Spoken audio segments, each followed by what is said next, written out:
guys must actually be...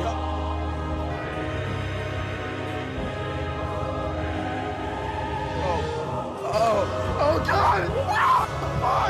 Everyone's flipping over Seniors Day at Shoppers Drug Mart because all seniors and accompanied family members get a 15% discount on their purchases.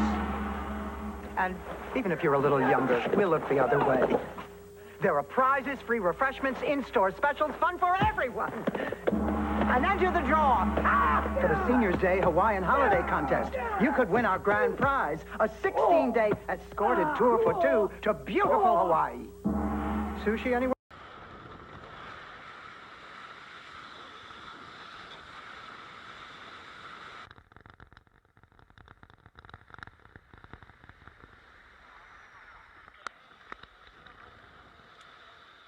Yo tengo que relajarlo, tengo que hacer ejercicios de doga. Doga es el yoga.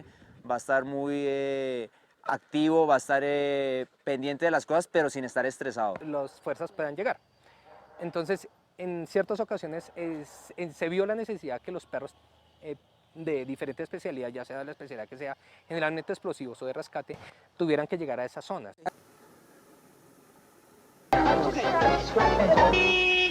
This baby's the grand prize in our exciting game. Shoppers Drug Mart 5-Star Bingo. Cards are at the cashier. Scratch the same 5 symbols in a row and bingo, you're a winner.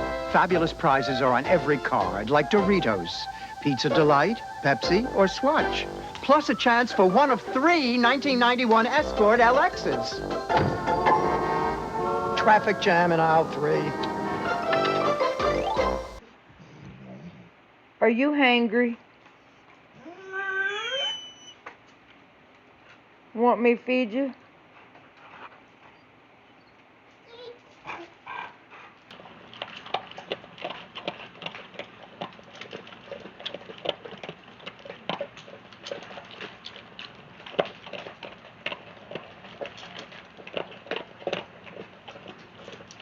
So finally, what goals do you want from your gym membership? Is it general fitness? Are you looking to meet like-minded people? Or do you want to catch the squirrels? The last one. Okay. What about you? You also want to catch the squirrels. Right, well, let's get you signed up. A bit of housekeeping first of all. If you could wear non-marking soles in future, that would be great. But the locker room's over there. I see you've taken your clothes off already, which is actually pretty inappropriate. What's that? No, you can't bring in your own equipment. I think you'll find we've got all you could need. Like the gym, first of all, I mean, over there, if you look over there, is the free weights area. And that's a pretty standard rack, but I think it's going to be more than enough. Over here, you've got your suspension training. Knock out a few pull-ups, maybe some dips. What? You physically can't do that? Well, not with that attitude, no. Yoga classes every day at 8. I mean, it's pretty much just an hour of downward dog, but maybe relaxing afterwards in the juice and smoothie bar. So, any questions from you guys? What? Well, what's wrong with a Harmony Spa? It's just a bucket and hose. It is actually just a bucket and hose, I grant you that. But can I sign you up?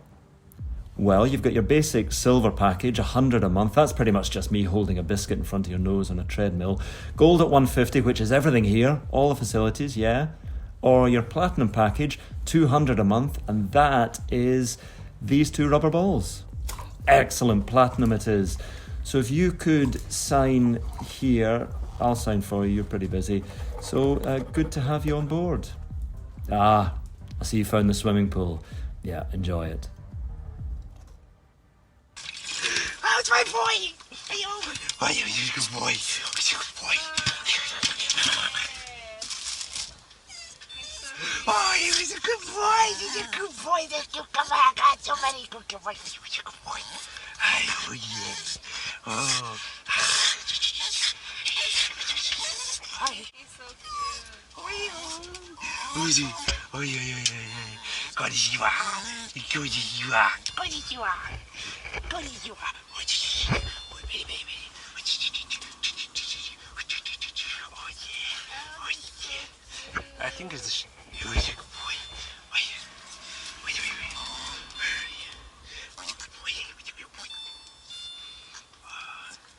What's the perfect gift for someone turning 99? This is Gus. He's our 99-year-old Gopher tortoise. He's been at the Museum of Natural History since 1942. So in 1942, our director at the time, Don Crowdis, went down to Florida, and you know, that's what museums used to do, is they used to take neat things and bring them back to show people, and he was a neat animal. So he purchased Gus along with an indigo snake and an alligator. We think he purchased Gus for $5 and brought him back, and so that's how he came to Halifax. Right now, gopher tortoises are actually a species at risk. Gus is the oldest living gopher tortoise. Gopher tortoises in the wild usually live about 40 to 60 years, maybe upwards to 80 or 90 in captivity, and he's 99. Gus is a vegan, so that's part of his, I think, his longevity, is he eats really healthy, just fruits and vegetables. He eats lots of leafy greens like lettuce, and summer's great because he gets outside, he can eat grass, dandelions, but his favorite food is bananas. For his 99th birthday, you know, because we're still kind of dealing with COVID, we're not going to have a party for him this year, but we're doing lots of stuff online. So every day we're tweeting out things about Gus, cool things about Nova Scotia turtles. Then we'll also be giving away stickers. There'll be a scavenger hunt at the museum. And of course, yes, you can visit Gus at the museum. It's free right now, all of August, to visit Gus. So you can come on in and wish him happy birthday. Gus also has a Facebook page that you can go to, and you can wish him happy birthday there. If you would like to make Gus a birthday card, you can either post it on our Twitter or Gus's Facebook, or you can bring it on in as well, or mail it to us. So we're happy to report we have not seen an increase in surrenders or returns to the shelter. It was a prediction that had caused concern throughout the pandemic, following a huge increase in inquiries about adoption. In the first couple months after lockdown, we saw over 11,000 applications for adoption. So it's truly been remarkable to see the amount of people interested. Well, due to COVID restrictions, we're unable to go inside the Toronto Humane Society today, and that's the way it's been for over a year now. Modifications have been made to adoptions, and while adoptions have been up during the past year over the pandemic, there were concerns that we could see an increase in surrenders as restrictions ease. However, officials say so far that has not happened, but they have put programs in place to help keep it that way. Support systems like our Pet Parent Support Network, our urgent foster care program that provides temporary housing for animals who have owners facing acute crisis.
We've all played Candyland. In fact, it's essentially the most iconic board game of our lifetime.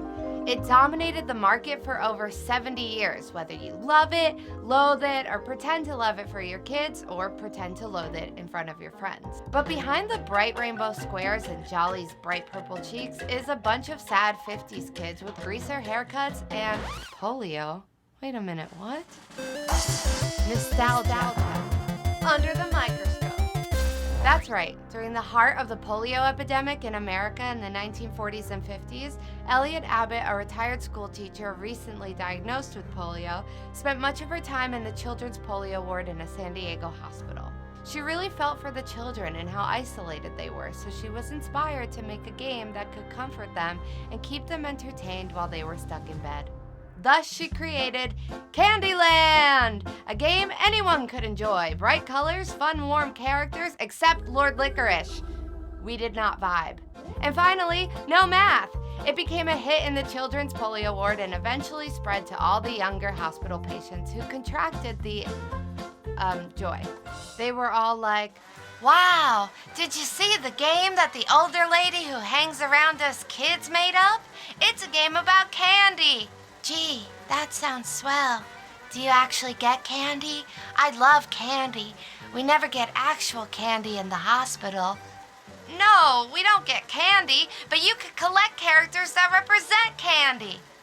Okay, well, I guess my choices are pretty limited in the hospital, so I'll give it a try. And bam, the rest is history. Candyland was an overnight success. Conditions in the outside world were also perfect for a new game to dominate the market. We were post-World War II, the economy was booming, and boomers were being born. People had kids and money to spend on them. Hey guys, what was that like? Parents were thrilled to have a game that kids could occupy themselves while parents did parental things like smoke cigarettes and stare out the kitchen windows.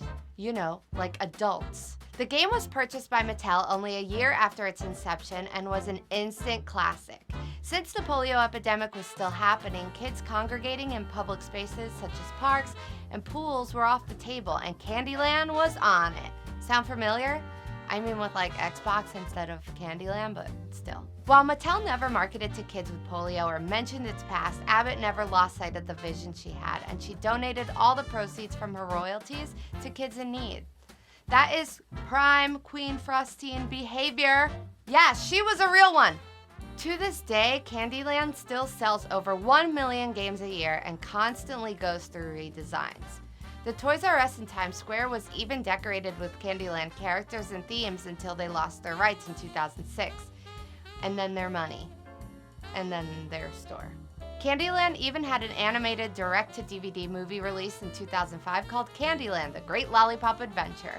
It's also pretty much the only game where no one wins, because in 2004 they changed the last square to a rainbow so that no matter what card you draw, everyone dissipates into the heavenly cotton candy land, ruled by King Candy. And the game ends, and parents who don't have to resolve any arguments among their children live happily ever after. The other game nobody wins is life, because we all die. Also, not a huge fan of the board game. Do you know any other fun facts about Candyland? Which Candyland character was your childhood's aura? And of course, media is reporting now about extreme weather events and consequences of the climate crisis. But then again, we also have to remember that these are all just symptoms of the climate crisis. We're not talking about the root cause itself, the things that is actually fueling these events. We are not holding people in power accountable. We are not talking about the current best available science, what it says, and how the situation looks like now. And we are especially not talking about the gap between what politicians are saying and what they are actually doing. This report doesn't tell us what to do. It doesn't say you have to do this and then you have to do this. It doesn't provide us with such solutions or tell us that you need to do this. And that's up for us. We are the ones who need to take the decisions, and we are the ones who need to be brave and ask the difficult questions to ourselves, like what do we value? Are we ready to take action to ensure future and present living conditions? So I hope that this can be a wake-up call, and that it really gives perspective, and that it once again can be a reminder that the climate crisis has not gone away. It's only escalating, and it's only growing more intense by the hour. A horny terrier production. This has been a Horny Terrier production 2021.